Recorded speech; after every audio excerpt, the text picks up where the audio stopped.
Tous ceux qui ont été soldats le savent, la famille est une ligne rouge qu'on ne doit jamais franchir. Pourtant, lorsque ce soldat des forces spéciales américaines rentre chez lui, il découvre sa femme et sa fille abattues par balles dans le salon. Une douleur sans limite se transforme en lame acérée, déchirant son cœur morceau par morceau. Au début, il veut s'en remettre à la loi pour obtenir justice pour sa famille, mais aux yeux de certains, la loi ne vaut même pas du papier toilette. Puisque la voie légale est bouchée, en tant qu'ancien chef d'équipe des Navy SEALS, il possède encore quelques notions en armes à feu. C'est le film de vengeance le plus jouissif que j'ai jamais vu, sans une seule phrase inutile, The Terminal List. L'homme s'appelle Chris. 2 semaines plus tôt, son équipe de SEALS a reçu des renseignements fournis par la CIA, un chimiste nommé Annie produisait illégalement des armes chimiques en Syrie. Chris élabore aussitôt un plan d'opération minutieux et, avec l'aide des gardes-côtes, il s'infiltre discrètement dans la zone cible. Pour une unité spéciale aguerrie, ce genre de mission d'arrestation de routine semble presque trop facile. Au début, tout se déroule comme prévu, les SEALS découpent rapidement une porte blindée et s'enfoncent dans le tunnel. Mais alors qu'ils avancent prudemment, le chien militaire qui les accompagne s'arrête brusquement. En braquant la lampe torche vers le bas, il découvre avec stupeur que sous l'eau trouble se cachent des fils détonateurs. Il suffirait d'en toucher un pour déclencher instantanément les explosifs au plafond, provoquant l'effondrement du tunnel. Alors que Chris s'apprête à ordonner aux radios de prévenir les unités de soutien, des coups de feu éclatent soudain de l'autre côté, des membres de l'équipe sont engagés par des terroristes. Chris mène immédiatement ses hommes en renfort, mais il est loin d'imaginer que l'ennemi semble avoir su depuis longtemps qu'il viendrait ce jour-là, ayant déjà installé plusieurs points de tir.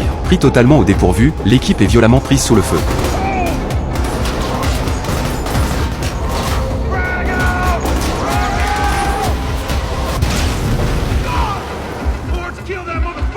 Bien que les SEALS se réorganisent rapidement et ripostent, 2 hommes sont touchés et meurent sur le coup. À ce moment-là, un soldat syrien engagé dans l'opération, paralysé par la peur, perd complètement le contrôle. Ignorant le danger des fils explosifs, il se met à courir vers la sortie. Les autres tentent de l'arrêter, mais il est déjà trop tard.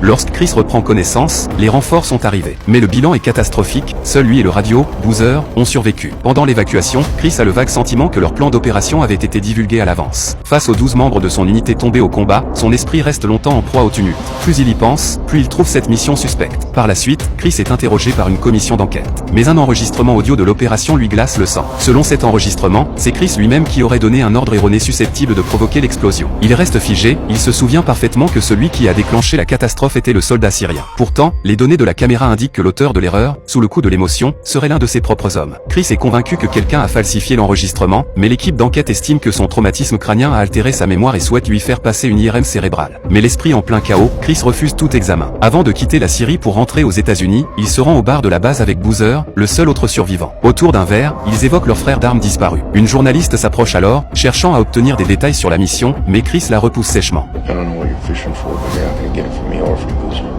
Who's Boozer? Pourtant, lorsqu'il détourne brièvement le regard après cet échange, Boozer a disparu, il ne reste plus que son verre sur le comptoir. Le lendemain, Chris